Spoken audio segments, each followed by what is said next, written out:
Historia de la filosofía, sin temor ni temblor. Fernando Savater. Capítulo 6. Muy humanos y contentos de serlos. En la Edad Media solía decirse, el aire de las ciudades hace a los hombres libres. Es decir, en la ciudad cada cual puede elegir su trabajo y no está obligado a vivir pegado a la tierra como los campesinos.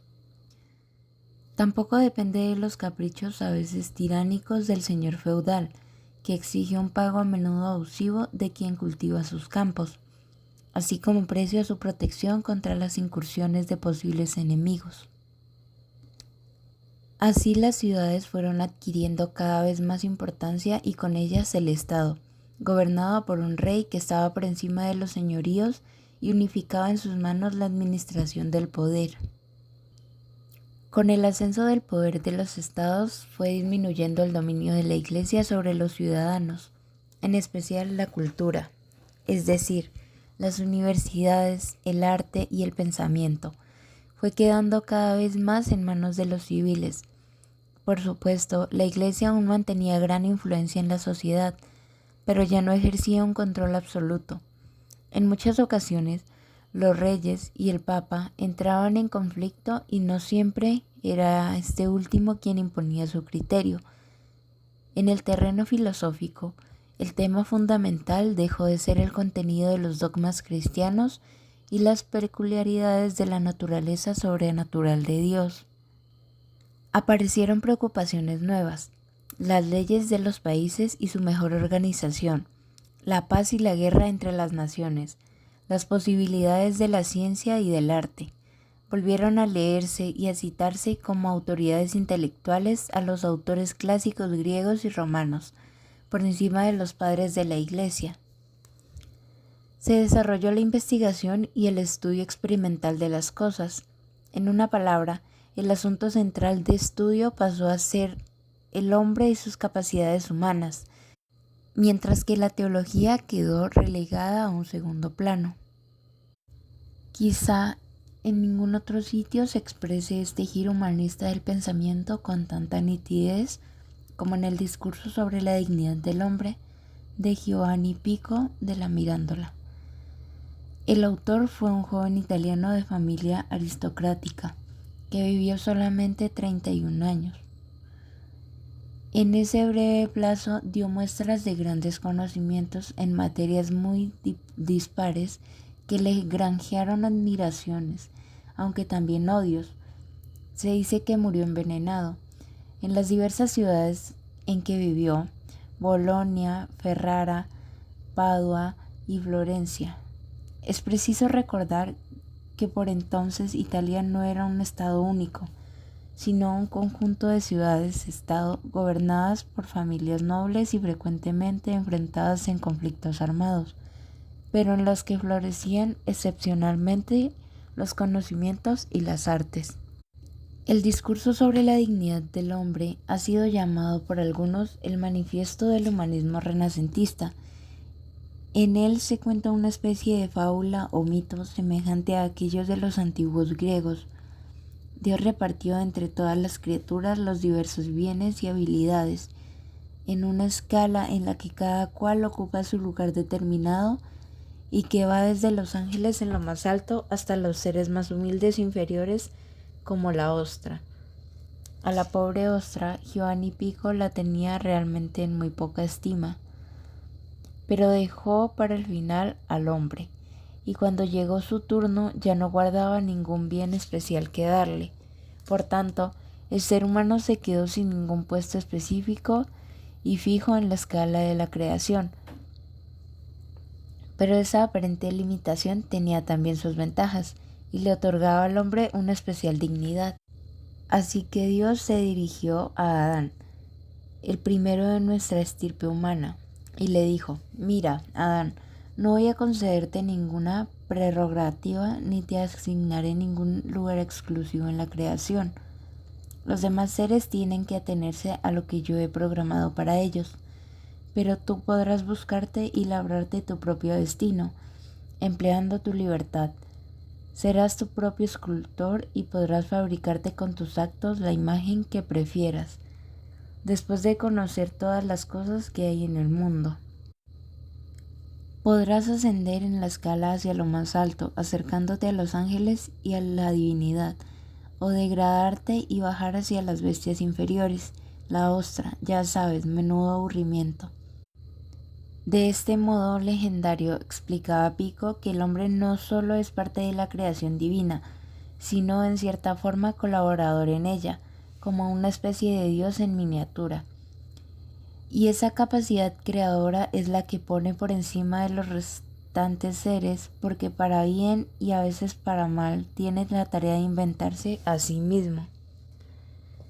El intelectual más influyente de esa época fue Desiderio Erasmo, nacido en Rotterdam, pero viajero por toda Europa y considerado maestro del saber en todos los países. Aunque educado como sacerdote, pidió ser dispensado de sus votos y colgó los hábitos. Era un espíritu sumamente independiente y nunca quiso someterse a ninguna disciplina ni afiliarse a ninguno de los partidos religiosos que enfrentaban virulentamente. En la historia del pensamiento no faltan mártires valerosos que han pagado con la cárcel y hasta con la vida la defensa a ultranza de sus teorías. El cauteloso y prudente Erasmo estuvo siempre firmemente decidido a que no incluyeran su nombre en esa nómina heroica, de modo que se las apañó para exponer sus ideas con precisión, elegancia y mucha ironía, pero arreglándoselas también para esquivar los peligros y evitar que los fanáticos de cualquier signo se cebaran en su frágil persona. Y es que Erasmo pensaba que todos los humanos estamos necesariamente más o menos locos, no locos en el sentido clínico del término, como para internarnos en un manicomio, aunque también hay bastantes de estos, sino poseídos por obsesiones fantásticas e ilusiones de todo tipo sin las cuales la vida se nos haría imposible. En una palabra, nos alimentamos de mentiras e imposturas sin las cuales no podríamos ni respirar. En el amor, en la política, en la religión y en todos los campos nos movemos gracias a fantasías o exageraciones que tomamos tremendamente en serio.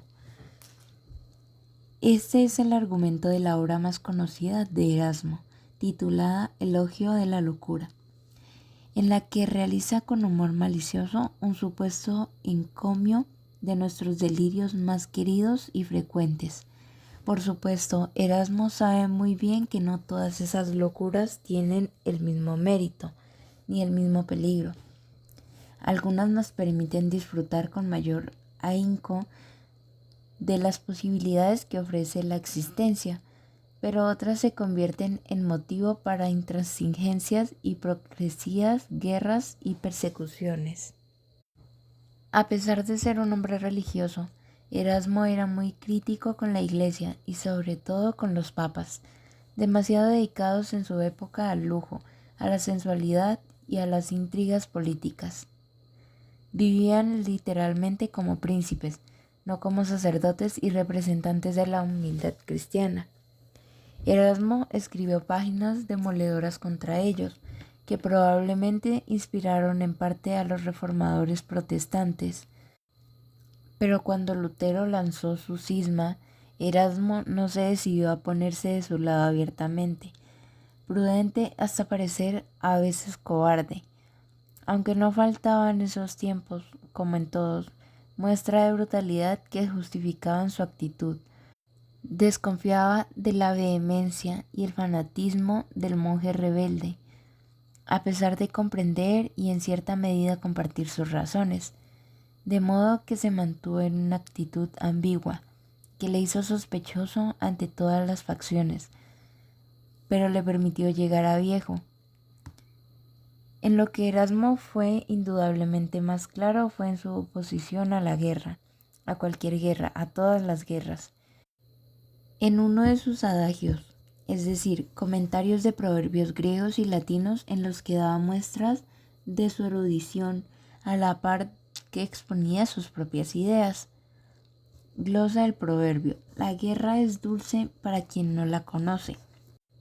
Dice Erasmo que solo los muy jóvenes a quienes les comen el coco con soflamas guerreras pueden creer que la guerra es una ocasión magnífica y heroica.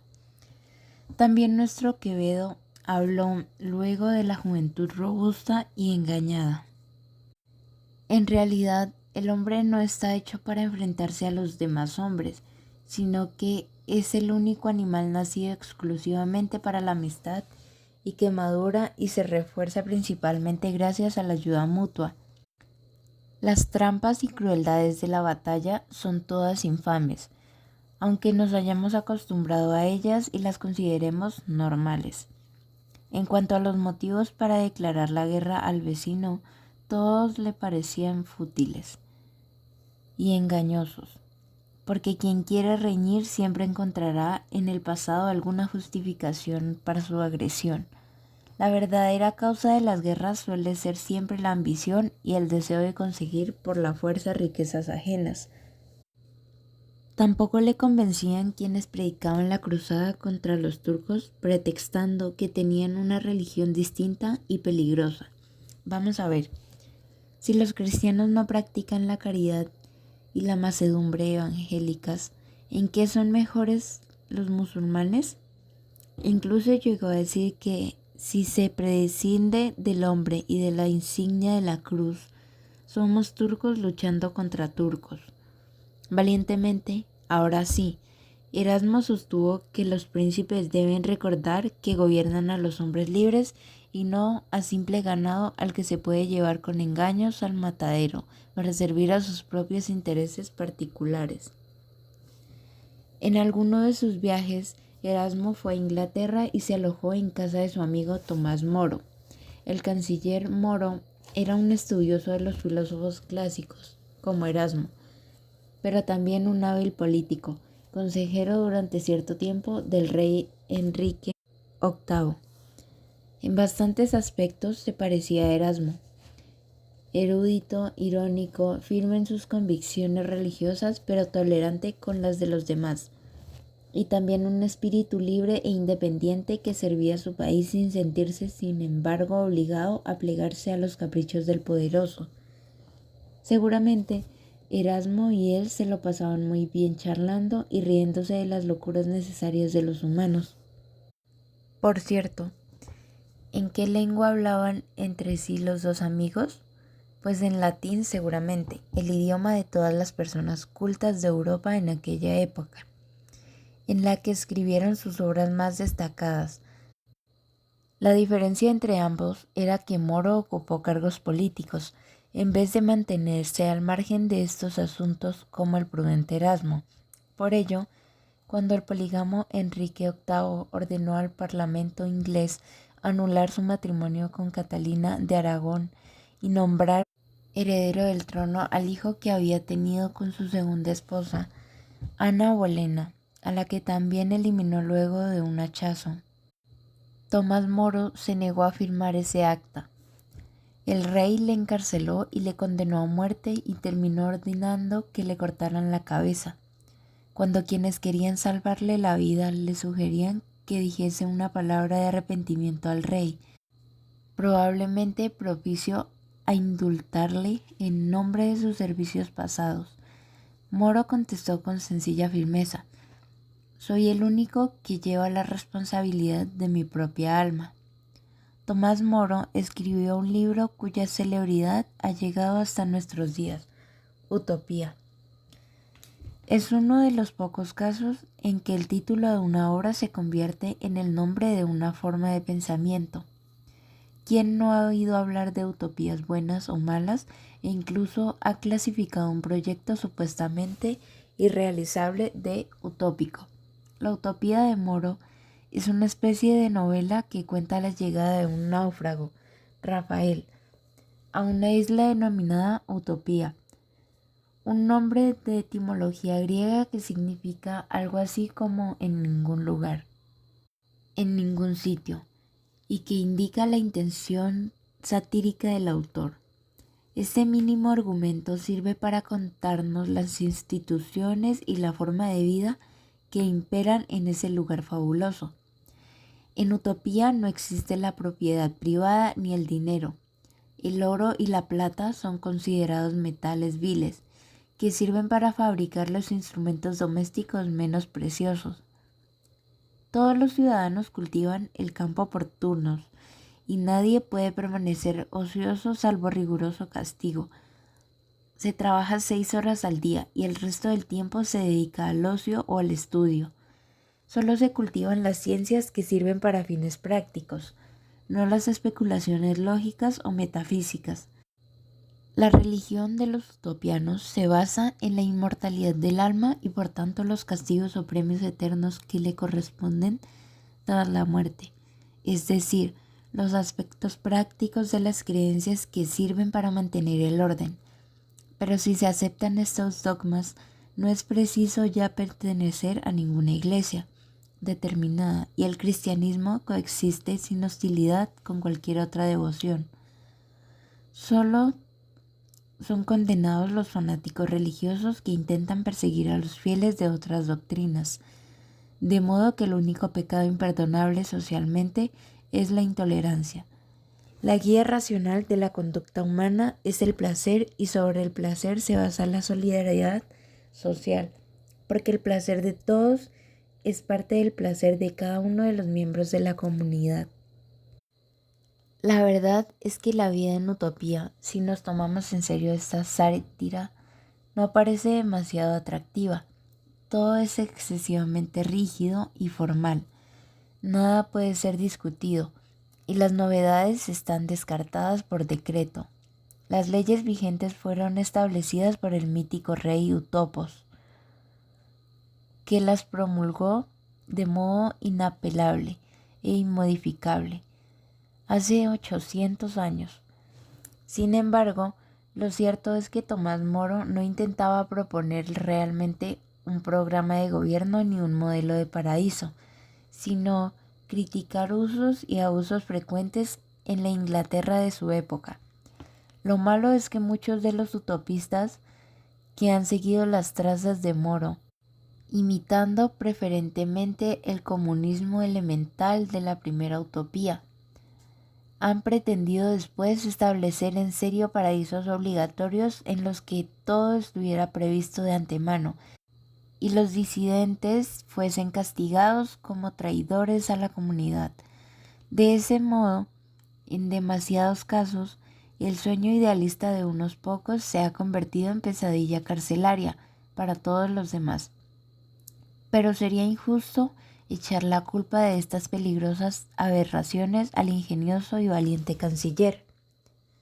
En España, el valenciano Juan Luis Vives fue amigo de Tomás Moro y de Erasmo, manteniendo correspondencia con ellos. A Vives le preocupaba que la lógica aristotélica, admirable en su día, hubiera llegado a convertirse en la Edad Media en una intocable vaca sagrada que impedía el desarrollo de la ciencia moderna. Sostuvo que los verdaderos discípulos de Aristóteles no eran quienes leían devotamente sus obras y se las aprendían de memoria, obstaculizando así nuevos descubrimientos, sino los que seguían el ejemplo vivo de Aristóteles, que fue en su época un gran observador de la naturaleza y para nada un memorizador de textos antiguos. El conocimiento científico avanza a través de la investigación experimental de los hechos naturales y no por el estudio de obras del pasado, por muy ilustres que sean. También se escribió un tratado sobre el alma y la vida, en donde se sostiene que lo importante no es elucubrar sobre lo que sea el alma en abstracto, sino estudiar empíricamente sus propiedades y la manera en que se manifiesta en la vida cotidiana. Uno de los autores más interesantes y simpáticos del Renacimiento fue Michel de Montaigne, que vivió en su castillo de Périgord, cerca de Burdeos. No es corriente hacer innovaciones en alguno de los géneros literarios conocidos, pero todavía es más raro inventar un género nuevo, un tipo distinto e inédito de obra literaria. Se puede decir que Montaigne inventó uno y precisamente el más practicado hoy en día, el ensayo.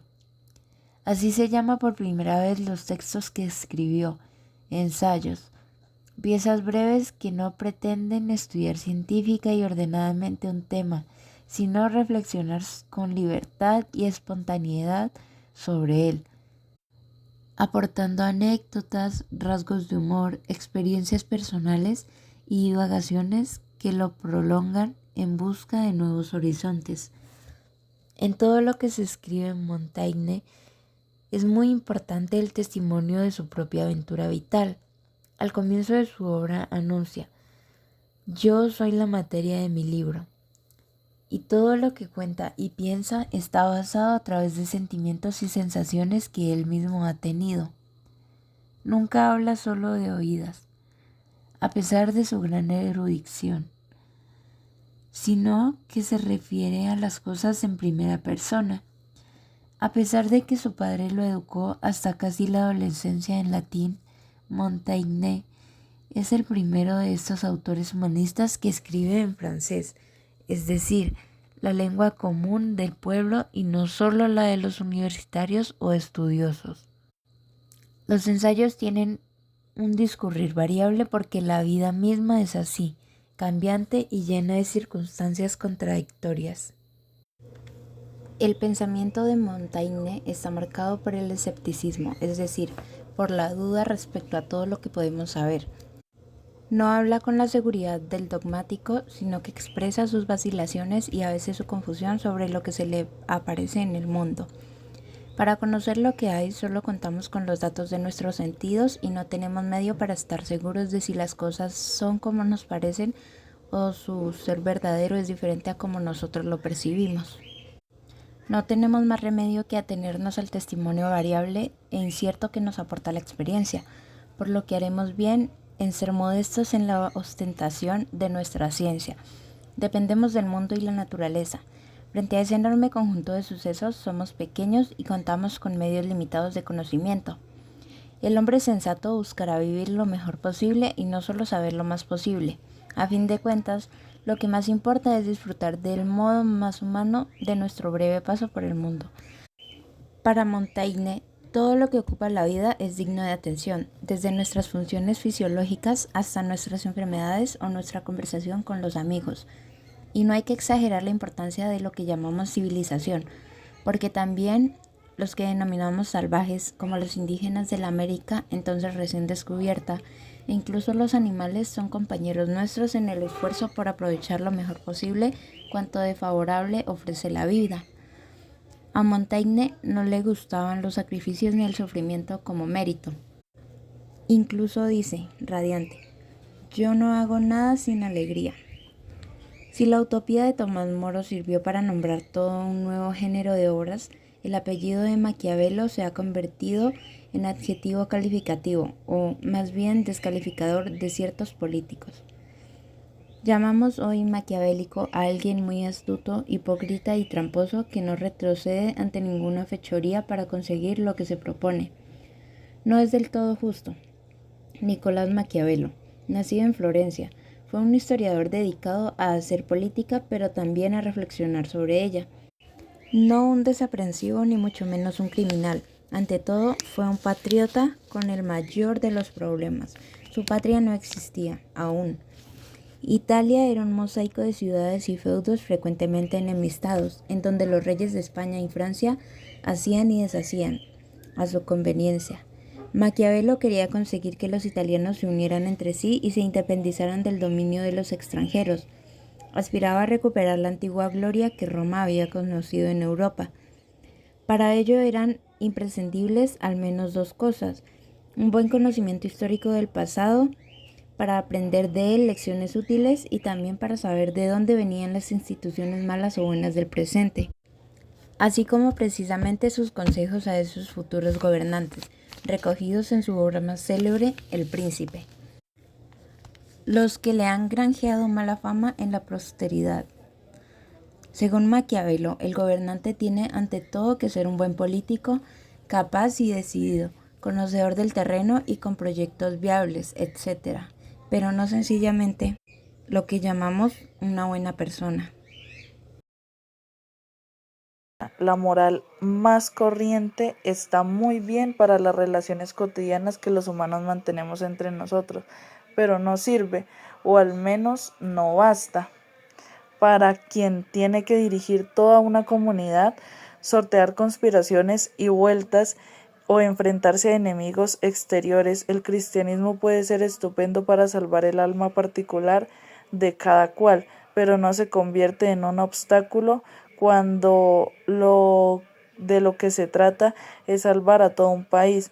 No es maquiavélico, aconseje a su príncipe que disimule, mienta o incluso elimine por las bravas a sus oponentes políticos, pero deja claro que si hay que acudir a estos métodos por razones justificadas, no debe ponerse demasiado melindroso. Si los cuidamos, aman a su príncipe, será mejor para todos, pero es más seguro que al menos le teman muchas veces.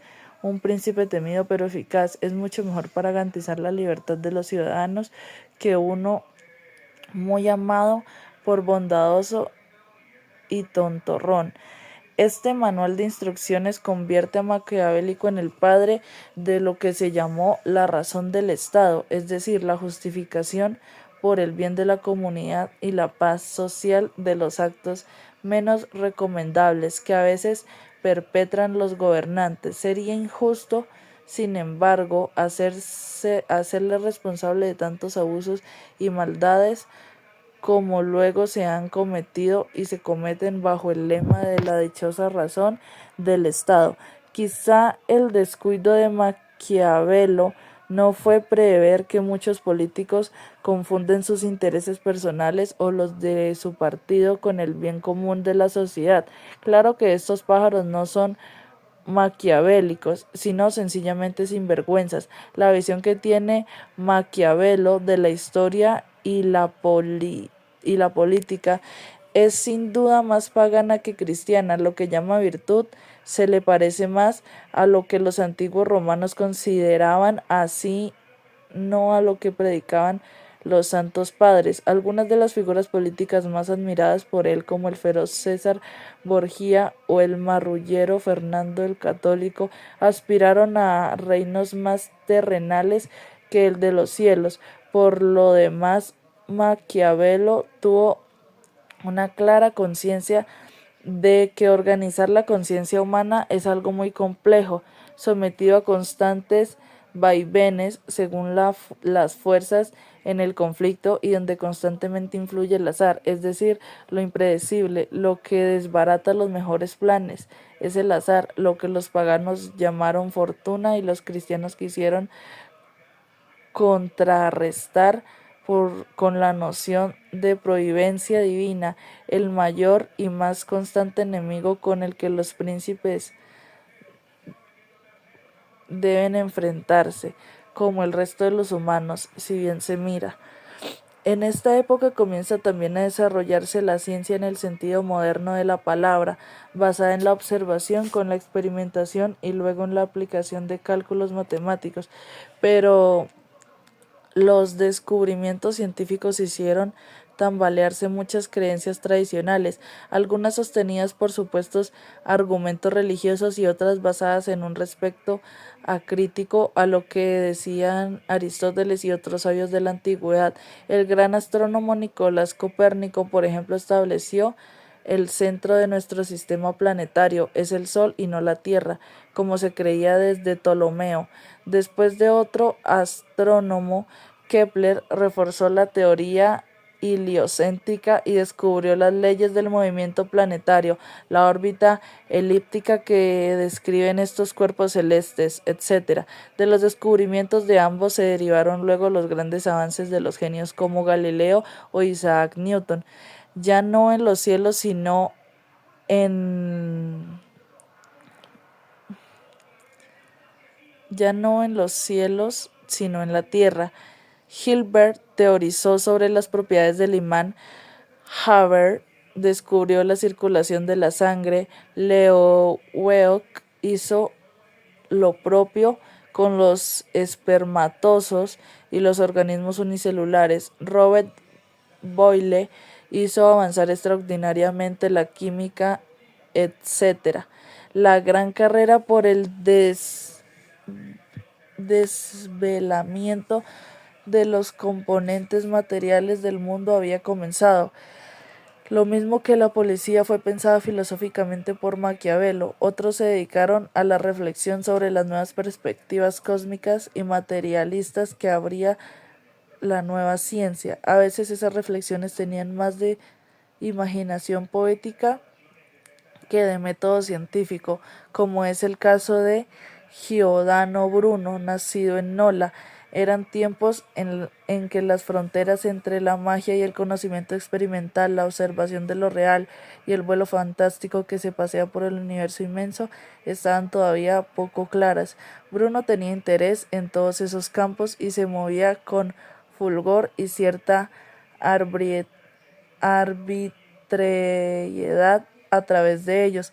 Consideraba meras supersticiones las creencias religiosas con sus milagros y resurrecciones, aunque les concedía algún valor muy relativo de la orientación moral.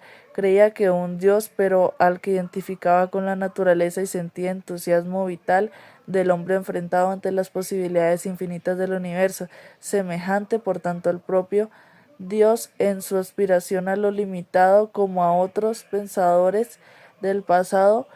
Padeció cárcel y persecución por sus ideas. Finalmente vino a caer por la traición de un falso protector en manos de la Inquisición en Roma, tras un largo encierro en el que se negó a renegar de sus doctrinas que apreciaba tanto como su vida misma y por las que estaba dispuesto a arriesgarla.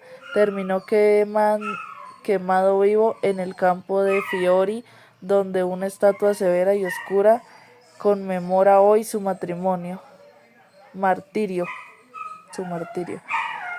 Bruno consideró dañinos para el comienzo a los seguidores acríticos de Aristóteles, que pretendían conocer la naturaleza de los seguidores acríticos de Aristóteles, que pretendían conocer la naturaleza de antemano y basándose solo en los razonamientos ya remotos en el tiempo de su maestro, y también fue decididamente antiaristotélico Francis Bacon, un pensador inglés que se le considera padre del método científico. Ciertas personas pueden ser muy interesantes en el terreno de la filosofía, pero en cambio tener una moralidad dudosa, me refiero a los modernos, porque los antiguos como Sócrates o Séneca pensaban de otro modo. Bacon no solo se decidió a la reflexión filosófica, sino también a la política, y llegó a ostentar el cargo de Lord Canciller de Inglaterra, algo así como primer ministro. Sin embargo, perdió su puesto por acusaciones de corrupción, parece que bien fundadas, y hasta pasó una temporada en la cárcel. También fue moderno en esto. Bacon sostenía que la aplicación mecánica de la lógica aristotélica y su intento de anticiparse a la naturaleza para determinar cómo funciona, pero sin observarla realmente, puede hacer que uno gane una disputa verbal, pero no que aumente realmente a la ciencia ni nuestro control de los hechos naturales. La única forma de llegar a dominar la naturaleza, y eso que es lo único según Bacon, que desea el hombre, solo se consigue observándola y obedeciéndola. Es preciso estudiar lo que sucede, anotar los resultados, hacer los experimentos para reforzar las observaciones realizadas. A partir de esa base pueden obtenerse interpretaciones acertadas científicamente en el verdadero conocimiento. No valen la magia ni la invocación a sabios del pasado, sino la experiencia y la paciente constatación de lo que ocurre en el mundo. A su modo, también Sir Francis Bacon fue mártir de sus ideas, porque murió a su causa de un enfriamiento contraído cuando hacía pruebas llenando las nieves unas cuantas aves muertas para comprobar así se retrasaba su putrefacción. Bacon denunció la mayoría que la mayoría de los humanos permanecen en la ignorancia porque adoran a determinados ídolos, es decir, por todos los humanos y los otros específicos de ciertos individuos y ciertas culturas. Entre ellos destaca el propio lenguaje porque está lleno de palabras como fortuna, primer motor, elemento de fuego y otras semejantes, que son residuo de teorías falsas pero que no se discuten. Otras palabras como húmedo se refiere a cosas verdaderas pero imprecisas y ambiguas, que pueden ser tomadas en muchos sentidos contradictorios. Otros ídolos que Bacon llama del teatro provienen de las convenciones sociales y doctrinas antiguas, que está mal visto contradecir. Si queremos asegurar nuestra ciencia es preciso librarnos de todos los ídolos sociales y personales para dedicarnos de lleno al estudio sin prejuicios de la naturaleza. Aunque la obra de Francis Bacon, estas ideas están solo esbozadas y él mismo no estaba aún libre de muchos prejuicios, ya podemos percibir en sus escritos la voz de ciencia moderna y también la determinación de poner el conocimiento al servicio de los objetivos y las ambiciones de los hombres, renunciando a la mera contemplación desinteresada del universo. La escena transcurre en la plaza romana del Campo dei Fiori, puestos callejeros muy animados al fondo erigida un pedestal de la estatua de Giordano Bruno Alba. Empiezo a pensar que esto de la filosofía siempre ha sido un deporte de riesgo. Nemo, lo dices por Giordano Bruno, ¿no? Alba, por Sócrates, por Tomás Moro y no sé cuántos más. Al que no lo matan, lo encarcelan o lo destierran. Menudo premio por atreverse a pensar. Nemo, eso es de que lo quemen a uno vivo debe de ser de lo más desagradable. Yo desde luego me hubiera arrepentido, pediría perdón de lo que fuese con tal de escapar de la hoguera. ¡Oh, vaya palo! Alba, a menudo héroe estás hecho. Nemo, ¿qué pasa? Soy de la escuela de Erasmo. Si alguien piensa bien y dice lo que hay que decir, resulta más útil vivo que mártir. Ser prudente nunca le sienta mal a nadie.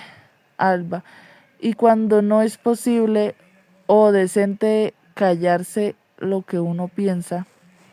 Nemo, oye, guapa, no me agobies, viva Erasmo y a vivir como Erasmo, ese es mi nuevo lema. Pero ¿cómo que habrá tanta persecución contra quien piensa a su manera? Alba, supongo que es porque les tienen miedo. Nemo, miedo, que yo sepa ni Sócrates ni Giordano Bruno pretendían nunca matar a quienes les llevaban la contraria. Alba, no me refiero a esa clase de miedo. Lo que pasa es que hay gente asustada cuando se le ve obligada a dudar de lo que antes creía y empieza a pensar por su cuenta. Nemo, pues que sigan creyendo en lo que les dé la gana sin meterse con los demás. Alba, no es tan fácil. Esa gente necesita que todo el mundo piense igual que ellos para sentirse seguros. Cuando alguien disiente con una idea propia y sabe argumentarla, bueno, entonces se preguntan sin remedio, si éste piensa así, ¿por qué creo lo que creo? Y eso les pone muy nerviosos y agresivos. Nemo, pero no hay otra manera de que vayan apareciendo ideas nuevas en el mundo. Es el único modelo, es el único modo de que avancemos, ¿no? Alba, eso creo también yo, pero para que avancemos algunos tienen que jugársela. Nemo, bueno, menos mal que ahora hay muchas formas de silenciar